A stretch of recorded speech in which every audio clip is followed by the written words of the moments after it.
Olá pessoal, bem-vindo e bem-vinda ao canal Amu Invest. DE EVA11, o DEVA 11, vale a pena? Venha saber.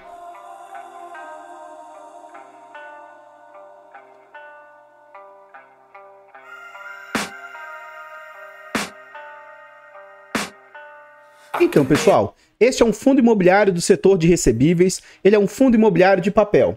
Na data que eu gravo o vídeo, esse fundo está sendo negociado ali próximo de R$ 60,00, R$ 59,87. Ele vem com yield aí nos últimos 12 meses na casa de 16,89%. Ele está sendo negociado a um PVP de 0,64%, ou seja, ele está sendo negociado ali com 36% de desconto. Cuidado, esse fundo vem passando por algumas dificuldades, vem passando por algumas problemáticas, então não vá comprando achando apenas porque ele está barato. Estude, entenda o caso e veja se ele se enquadra nos seus padrões. É um fundo que tem uma ótima liquidez, ele negocia uma média de 2 milhões por dia, que é muita coisa, né? E ele vem com a desvalorização, ele perdeu 30% do seu valor aí nos últimos 12 meses. No quesito de cotação, neste outro site, a gente vê o seguinte: este é um fundo que veio ao mercado lá nos idos de 2020. Quando ele veio ao mercado, ele veio entregando bastante rendimento. Ele surgiu depois da situação pandêmica. Como ele veio fazendo bastante entrega, então esse fundo já nasceu com muito ágil. Ele já nasceu ali na casa de 140, 150 reais de negociação. Pouco tempo depois ele arrefece, começa a ser negociado com menos ágil, apesar de ele ter novamente um pico aqui na casa de 140 reais. Mas desde março de 2021 para frente o fundo vem numa decrescente. Então ele sai ali de patamares, né, de 140, 150, começa ali a 115, depois ele fica sendo negociado a 110, e aí desde o mês 6 de 2021 até mais ou menos ali março de 2022, o fundo vem numa queda, mas fica sendo negociado ali próximo dos 100 reais, que seria ali mais próximo do valor patrimonial do fundo. E aí, desde mais ou menos março de 22 para cá, o fundo continua em queda, e aí começa a ser negociado ali próximo de 90 reais mais ou menos. Em abril de e em março agora de 2023, quando ocorre realmente as inadimplências, a problemática lá do pessoal da Gramado Parques, esse fundo despenca de R$ 88 reais para o seu fundo, que chegou a bater ali R$ 44 reais, e agora ele está mais ou menos lateralizado nessa faixa de R$ 60 reais. A gente vê que a mínima desse fundo foi de R$ 44 reais no último ano e a máxima de R$ 99,80 no último ano. Voltando para o site, aqui a gente vê algumas informações a respeito do fundo. Então aqui a gente vê o nome dele, o CNPJ, ele é um fundo para investidores em geral, ele é de títulos e valores imobiliários, ele é um fundo de papel, ele é por prazo indeterminado, gestão ativa. A taxa nós vamos deixar para ver lá dentro do relatório gerencial, não há que se falar em vacância para fundos de papel. Ele conta ali com pouco mais de 135 mil cotistas e conta com mais de 14 milhões de cotas emitidas. Em termos de valor patrimonial, ele está valendo 94, a gente viu que ele está sendo negociado a 60, e ele tem um patrimônio de 1 bilhão 320 milhões. E o seu último dividendo anunciado foi de 60 centavos. Mais abaixo aqui a gente vê sobre rentabilidade, né? Então assim, se a gente trouxer para os últimos 5 anos, o fundo não tem 5 anos, mas ele tem pouco mais de 2 anos, né? Enfim. Nos últimos 2 anos, a gente vê que em rentabilidade, o CDI trouxe um retorno de 22%, o IPCA 15%, o IFIX, que é o índice dos fundos imobiliários, 12%, e o IDIV, que é o índice das ações, né, dos pagamentos e dividendos das ações, também 12%. E esse fundo está com a rentabilidade negativa de menos 23%. Então a gente observa o seguinte: o fundo está com um desconto até maior do que isso, mas como ele vem pagando dividendos, os dividendos amenizam um pouco toda essa problemática que o fundo vem enfrentando. Mais abaixo aqui a gente vê sobre os dividendos entregues pelo fundo, né? Então, o que a gente consegue observar? Como eu disse, nos idos de 2020, esse fundo chegou a entregar R$ 2,50, mais de R$ 2,50, depois ali próximo de R$ 2,00. Durante um período, ele ficou entregando ali várias vezes próximos de R$ 1,50. Então, ele fazia entregas bem agressivas. Durante esse período, esse fundo era muito bem visto. Aconteceu a problemática lá da Gramado Parques, o fundo começou a arrefecer as suas entregas, caindo ali para patamares de R$ 1,40, 1,20 e pouco, cai ali para R$1, entregas baixíssimas lá no final do ano passado, foi quando ocorreu a deflação. O fundo esboça uma recuperação, mas recentemente ele vem em queda nos seus rendimentos aí. Então aqui a gente vê com mais exatidão as últimas entregas desse fundo. Durante o momento de deflação, lá no mês 7, 8, 9, 10 do ano passado, esse fundo estava entregando ali, ó, 55, 56. Dezembro, ele começa uma subida, né, de rendimentos, ó, 90, 1,5, 1,10. Março para frente, o fundo começa a diminuir as suas entregas, ó, 90 centavos, 70, 85, 65.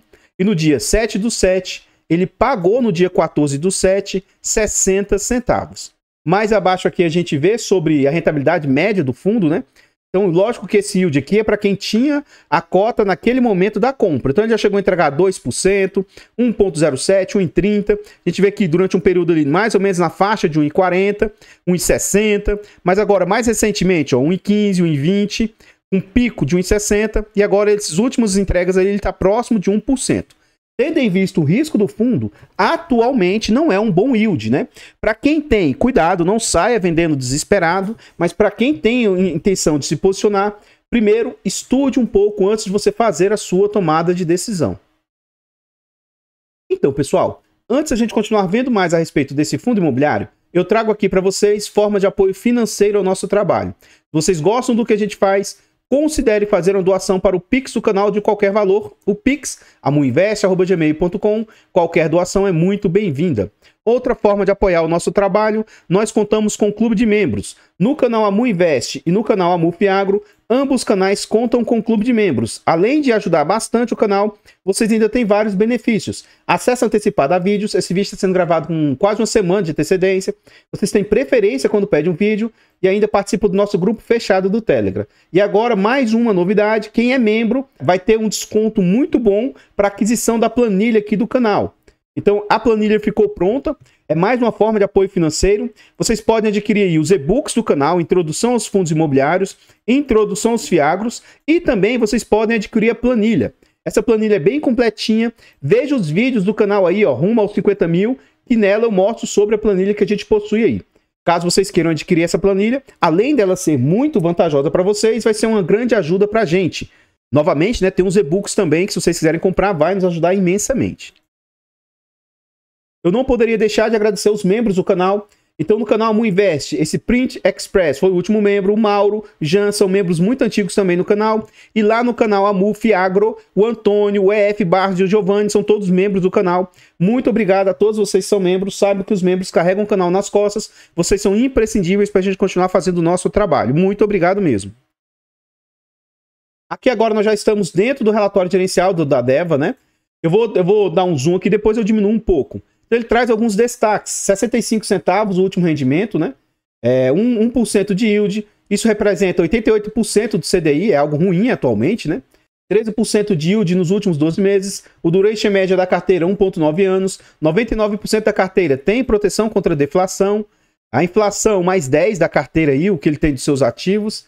Carteira adimplente no encerramento do mês, 76%. Então, tem atualmente 23, 24% da carteira que não está pagando, que é aquela concentração que o fundo tem na Gramado Pax e outros, né? Também tem o XBXO e coisas assim. O fundo conta com 135 mil cotistas. Ele faz parte do IFIX ali com quase pouco mais de 0,5%. E eles têm 48 devedores em 16 estados distintos. Aqui ele mostra qual foi os indicadores, né? O que deu de IPCA no último mês? 0,23. Nos últimos 12 meses, 3,94. O CDI, 1,12. 13,48 nos últimos 12 meses. E o IGPM ali de 1,84 negativo. E nos últimos 12 meses, menos 4,47. O IGPM vem dando uma rentabilidade negativa atualmente, né? Aqui a gente vê sobre a questão das taxas, que eu falei que ia deixar para ver aqui dentro do relatório. Então, esse fundo cobra de taxa 0,20 de administração, 1% de gestão, que dá, né, mais ou menos 1,20. E ele cobra 10% de performance do que bater 100% do CDI. Isso aqui eu sempre falei que para mim é algo injusto. Mesmo que atualmente o fundo não esteja conseguindo bater essa taxa de performance, um fundo que é atrelado majoritariamente a IPCA, ele ter taxa de performance a CDI, para mim isso aqui é um absurdo, tá? Eu acho isso aqui muito, muito, muito injusto. Aqui eles falam o seguinte, ó. O Deva, ele vai começar a falar um pouco sobre o fundo. Distribuiu um total de 9 milhões em rendimentos referente a maio, que ele paga em junho. Os detentores do fundo foram distribuídos 65 centavos, o que resultou um dividend yield de 1%, e essa remuneração equivale a 0,87, 88% do CDI. considerado o gross up de imposto de renda, o rendimento equivale a 104% do CDI. Então aqui é 88% líquido, né? O dividend yield anualizado fechou em 12,6% e na média mensal se manteve em 1,2%. Nos últimos 12 meses, o fundo distribuiu 10,92%, resultando em dividend yield de 13,2% quando calculado na média do mesmo período aí. Para o efeito de comparação aproximado, o IPCA nos últimos 12 meses foi de 3,94% e a taxa média ponderada da carteira do DEVA fechou em IPCA mais 10%.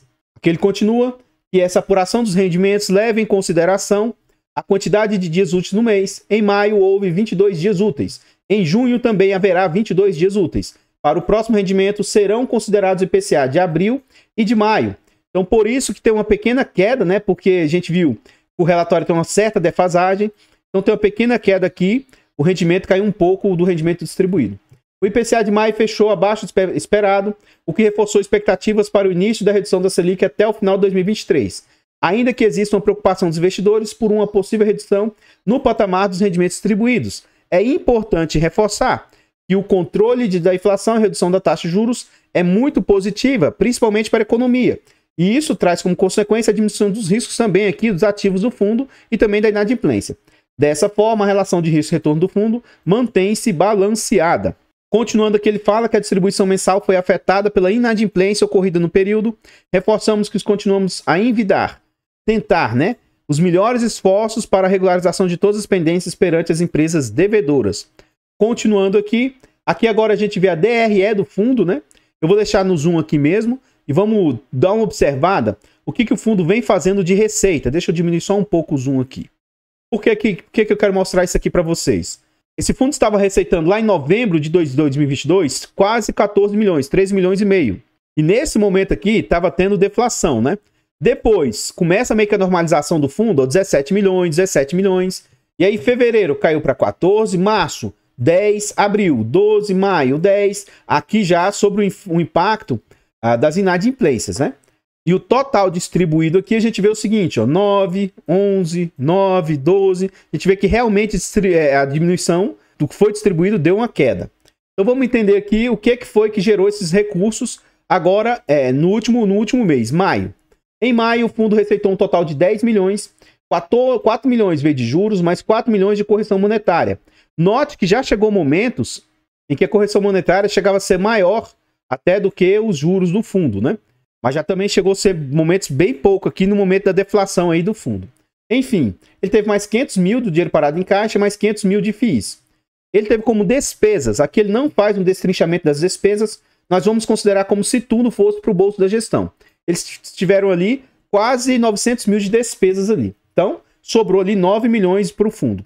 Nós vamos calcular aqui, como sempre faço, e entender o que esses quase 900 mil representam frente ao que o fundo receitou. Lembrando que o máximo que eu considero saudável, sustentável, aceitável, seria 15% de taxa.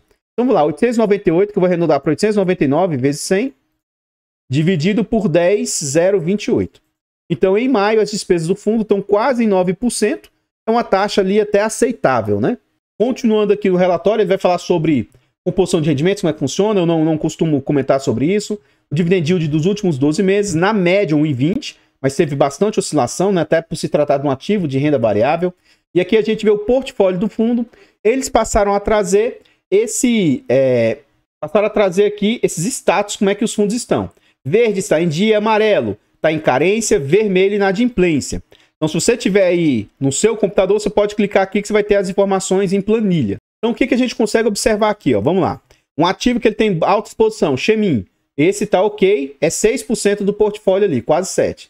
O CRI Hope, ele está em carência. E ele representa muito do portfólio, ó, 6%. Circuito de compras, também está em carência, 5%. O One Holding, que esse pessoal aqui provavelmente é do GPK lá, ó. É 3%, mais 3%. Então, Hope, mais outro Hope aqui, carência. Então, olha o quanto que está dando impacto negativo para o fundo, né? Ele está sem receber um bom percentual aí, ó. Gran Viver, GVI, GPK, GVI, Aqua Prime. Provavelmente todo esse pessoal aqui são lá do grupo do GPK. E isso, querendo ou não, impacta o portfólio do fundo, né? Até então, não era muito claro isso aqui do fundo, que esses devedores eram todos do mesmo conglomerado, do mesmo grupo de grupo comercial. Então, o que eu tenho falado cada vez mais, quando for olhar um relatório, busque saber o nível de concentração que ele tem por devedores. Eu vejo algumas pessoas falando, você tem que ser diligente, você tem que entender esse devedor e tal. Gente, nós somos investidores, pessoas físicas, pequenos. Já pensou? Quem tem aí 5, 7, 8 fundos de papel na carteira, você abrir um por um relatório, ficar fuçando sobre isso, sendo que não é o nosso papel. Então a gente tem que ir pela diversificação. Tanto essa diversificação que a gente vê aqui, quanto a diversificação de ativos. Fora isso, não cabe a gente ficar fazendo, sabe, com muito detalhamento, igual eu vejo alguns influenciadores falando. Pelo menos é a minha opinião. Mas essa diversificação aqui de olhar os devedores, cabe a gente e dá pra gente fazer. Só que tem gestoras que não são transparentes nesse quesito e tem outras que são. E que eu vejo que pecou muito DEVA, HCTR, Versalhes, Tord. Depois, no VSLH, Equitare e Tord, eles até passaram a trazer, né? Vamos ver se nesse aqui do DEVA eles trazem tipo um acumulado, um agrupado dos maiores devedores, né? Então lá agora passou a trazer. Então um ponto positivo é que o fundo tinha muitos devedores, uma pulverização da sua carteira, mas depois começou a se observar que esses devedores eram muitos do mesmo grupo, né? Então aqui a gente vê o resto da carteira. Qualquer coisa, eu vou passar aqui mais devagar. Você pode pausando o vídeo, vendo com atenção aí.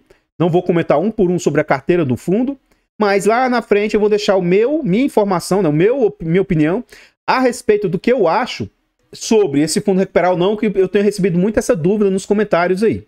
Então aqui, o que ele mostra aqui, o resumo. Atualmente, 58% da carteira está rodando normalmente, está com pagamento em dia. Carência, 17,9%. Quando essas carências acabar, já vai contribuir bastante, né? Desde que os devedores voltem a pagar normalmente, né? Mas dê um fôlego aí para esses devedores. E eles têm inadimplente em processo de execução de garantias, 16%. E aí eles têm inadimplentes, mas que está negociando aí mais 7%. Então o mais grave é esse aqui, ó, que é o pessoal realmente do Gramado Parques, que isso aqui é o que pode causar mais prazo aí. Esses aqui, pode ser que o pessoal volte a pagar aí, então, ele tem ali mais ou menos uns 25% que pode voltar a trazer retorno para o fundo, pelo menos na minha humilde opinião. Então, pessoal, eu ainda vou voltar lá para o relatório, ver mais informações lá, mas agora eu trago aqui para vocês formas de apoio gratuito ao nosso trabalho. Se vocês gostam do que a gente faz, considere nesse vídeo aqui, deixa o like pra gente, comenta, compartilha, se inscreva aqui no nosso canal e ative o sino. Tudo isso é de graça, mas pra gente faz muita diferença. Comenta aí pra nós o que você acha a respeito desse fundo imobiliário. Você tem ele no seu portfólio? Você já teve, vendeu ele com prejuízo? Você está pensando em comprar? Comenta aí pra nós, que seu comentário é muito importante para o crescimento e desenvolvimento do canal. Eu não tenho esse ativo na época. Eu optei por ter o HCTR porque ele dava mais retorno, apesar do HCTR ser mais arriscado. Mas não me arrependo, tá, dessa minha decisão. Mas é um ativo assim que tanto ele quanto o HCTR, os dois têm muito risco, né? E eu acabei optando pelo HCTR. Eu não tenho esse ativo, não tenho interesse de ter esse ativo atualmente. Mas o fato de eu não ter interesse de ter, não significa que o fundo seja bom ou ruim, nem que isso seja indicação de compra, venda ou manutenção do ativo. Estude o ativo para você tentar entender sobre essas dificuldades que ele vem passando. Nós temos dois canais que a gente está tentando chegar nos 1000 inscritos. O canal Mufinfra está crescendo muito, já conta com 357 inscritos. E o canal Mudicas entrou em contagem regressiva. Dos 1000, faltam só 9. Vai lá no canal Mudicas, gente, ajude-nos a chegar nos 1000 inscritos. É de graça, mas pra gente isso vai fazer muita diferença. Considere dar essa ajuda aí, eu agradeço de coração vocês que apoiam aí. Os nossos 4 canais estão presentes em outras plataformas. Vá lá nessas plataformas, siga, se inscreva, comente. Eu tenho aberto caixa de pergunta lá no Instagram. Deixa sua pergunta lá no Instagram que a gente tenta responder o quanto antes, tá bom? Voltando aqui para o relatório, a gestora vai falar um pouco sobre cada um dos devedores. Ó. Aquele loteamento. Esse aqui ele fala que no mês de maio, os ativos loteamento, ó, NG, Búzios, Gran Viver, Resort do Lago ficaram inadimplentes. As negociações para a regularização das pendências estão em andamento. Então esse aqui é um daqueles que está em renegociação. Gramado Parques, que é 16% da carteira. Então esse aqui é 7,6%, Gramado Parque 16%. Esse aqui é o que deu briga, deu confusão, né?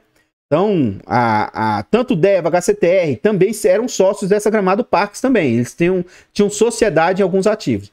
No início do mês foi realizada a Assembleia Geral dos CRIs e aprovado o procedimento para execução das garantias vinculadas às operações. As deliberações foram detalhadas no fato relevante em 5 de maio. Em resumo, foram aprovados. Vencimento antecipado, realmente agora eles vão tentar cobrar na justiça, né? Ajuizamento e ação de execução extrajudicial, em face da cedente, devedora solidária e dos fiadores. Execução das garantias, contratação de escritório de advocacia Sérgio Bermudes, na qualidade de assessor legal que irá representar a emissora. Conforme mencionado no último relatório, no curto prazo, os resultados do fundo serão influenciados pela redução das receitas relacionadas a esses CRIs envolvidos, mas reforçamos que estamos trabalhando para que essa situação seja superada. Continuando aqui, ele fala ainda sobre essas questões aí dos CRIs, e aqui ele mostra o resumo. Então note, GPK 7.18, GVI 4.10, Brasil Parques 2.47, Aquam Prime 2.15 e Gramado BV 10.010. Note, são todas empresas que isso aqui para mim deveria ter sido e deixado claro para os cotistas que era o mesmo grupo econômico, né? Isso não foi feito, então para mim isso aqui foi uma falha grave de todas as gestoras envolvidas. Aqui ele também vem falar sobre o circuito, eu não vou ler o restante aqui, tá, gente? Mas ó, é corporativo, multipropriedade, aqui são como que foi feita a dívida, tá? E o que foi dado como garantia. Então tem garantias por trás, vamos esperar que o fundo consiga reaver pelo menos parte do que foi emprestado. Aqui ele fala sobre o circuito de compras, que é 5,8% da carteira. Isso é do próprio grupo, o grupo é sócio desse circuito de compras também, tá? E ele fala que no mês, a operação circuito de compras voltou a pagar o valor correspondente a 50% dos juros, conforme deliberado na Assembleia do dia 10 de abril. A operação obteve concessão de carência e amortização até dezembro de 2023, mas um ponto interessante é que eles voltaram a pagar, né? Então começou a trazer um pouco de resultado aí para o fundo, ponto positivo. E aqui eles mostram como é que foi a negociação com esses devedores, né? Como é que eles negociaram com o Hope, o Ampo, o circuito de compras. Aqui a gente vai ver sobre o portfólio do fundo. A gente vê que atualmente o fundo tem 87,7% investido em CRIs, 7,1% em FIIs e 5,2% em caixa. Dos ativos do fundo, 38% são cotas sêniores, 34% única, 13% subordinadas e 1,1% mezanino. E a gente tem visto que, para os casos desses devedores aqui, sênior, subordinada, não tem feito mudança nenhuma, né? A gente vê essas tonalidades de verde aqui, para mim, são péssimas. Para mim fica difícil a gente saber quais são cada uma delas, mas eu vou supor que 29% é corporativo, 21% multipropriedade, 15% loteamento, 14% incorporação vertical, 5,8% shopping e os demais devedores aí do fundo. A gente vê que o fundo tem dívidas, né, indexadas a IGPM, IPCA, INC, CDI, mas a imensa maioria, ó, IPCA mais 10, é 83% do portfólio, aquilo que eu falei. Poxa, se ele tem um portfólio indexado a IPCA, por que ele vai colocar uma performance indexada a CDI, né? IGPM ele tem mais 3,9%, CDI quase irrisório e NPC também quase irrisório. Quase que 100% do portfólio tem proteção contra a deflação. E aqui a gente vê onde tem devedores do fundo, né? É um fundo que tem uma boa diversificação geográfica, tem devedores aí por várias regiões do país, sendo que 34% é Sudeste, 26% Sul, 17% Centro-Oeste, Nordeste e Norte, ele também tem posições aí dos devedores. E aqui a gente vê como é que foi a evolução do fundo. O fundo já chegou a ter 53, 57, 58 devedores. Atualmente ele tem 48 devedores e já chegou a ter em 6 estados, 9, e ele estabilizou-se em 16 estados os seus devedores. Aqui a gente vê sobre o risco desse fundo. Eu acho que ele é muito menor do que o HCTR, porque ele tem um percentual maior, ó, média da carteira, com CRIs de risco potencial de obras. Então ele tem um percentual alto, ó, 90%, 70%, apenas 3 devedores está com um percentual até relativamente baixo das obras aí. Então, obra é um risco também, vem para a carteira. E aí o nível de vendas, né, que isso se influencia no que o fundo está recebendo ou não, a gente vê que já cai para um percentual um pouco pior. Mas ainda assim ele tem um nível de ativos vendidos também muito bom. Apenas aqui, ó, esse percentual está abaixo de 70%, que é um pouco mais preocupante, mas ainda assim interessante. A gente vê a carteira de fundos imobiliários que o fundo possui. Então, no LSPA, ele tem ali 0,7%. O DVFF, que é o fundo de fundos da DEVA, 3,6%. O XBXO, 2%. E esse aqui não está trazendo retorno para o fundo. E esse loteamento aqui, RCAP, né? Ele também não está trazendo retorno para o fundo. Esse aqui também é do próprio grupo econômico. Aqui abaixo a gente começa a ver um por um os devedores do fundo. Eu não vou tecer comentários sobre eles, mas é muito recomendado que, se você gostou desse fundo, se você acha que ele serve para você, vá lá nesses devedores e leia um por um, para você ver o que eles são. Isso aqui fica lá em São Paulo, é um residencial. A ideia dele é gerar IPCA mais 8. E aqui ele fala, ele é um fundo imobiliário exclusivo, aval corporativo, carteira de recebíveis dada como garantia, distribuição dos fluxos e blá blá blá. Aqui esse outro CRI Wandan, ele fica, é um timeshare, laço pulverizado, são diversos. O que foi dado como garantia? Obra executada, ele não diz. Carteira vendida, ele não diz. Inadimplência, tá 13% de inadimplência alta, né? Então, esse fundo aqui, ó, esse devedor, é para gerar uma carteira de IPCA mais 17. Então, assim, é altamente recomendável que você abra o relatório e vá estudar sobre os devedores do fundo aí. Não vou tecer maiores comentários, como eu disse.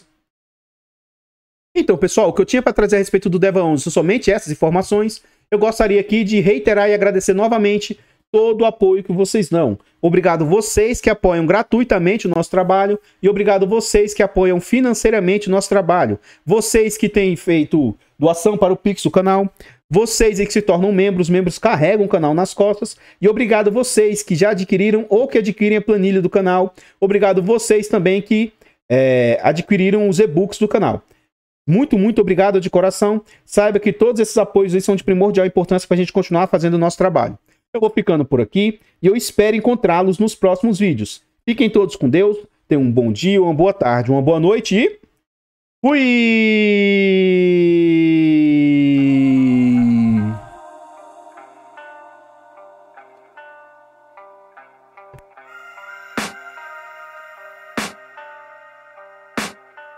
I can hear the demons call when they do what they do. And now I feel like taking off, find a place with a view. The pain is never gonna stop if it's controlling you. I know that time can heal it all, I just gotta get through. I just gotta get through, I just gotta get through. Cause I feel like taking off, find a place with a view. The pain is never gonna stop if it's controlling you. I know that time can heal it all, I just gotta get through. Sometimes I feel like all is lost, but I know it's not true. I wanna put up all my walls cause I'm not in the mood, but then I cut myself off from the rest of the room. I know that time can